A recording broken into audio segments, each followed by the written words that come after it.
Всем привет, это Роман Булыгин, моя компания «Печная грамота». И смотрите, какая штучка красивая получилась.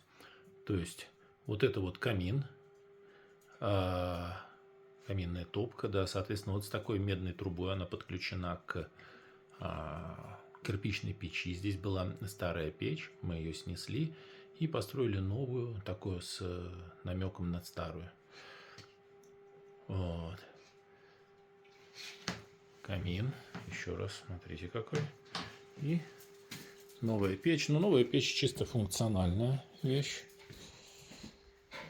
Вот так ее лицевая сторона выглядит. Здесь она полностью тоже, сама печь из старинного кирпича.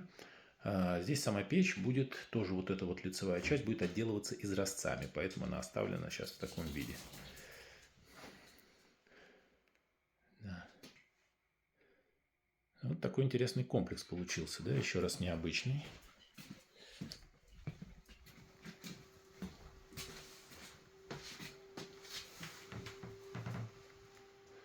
Ну, вот главный строитель.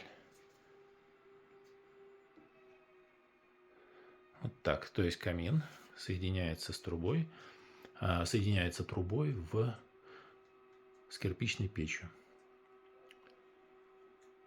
Все это идет в один дымоход, работает параллельно, совершенно спокойно, никаких проблем. Внутри вот этого вот внутри этой медной трубы там такой стандартный сэндвич из нержавейки. Всем удачи, счастливо, пока. Вот такой вот интересный оригинальный объект.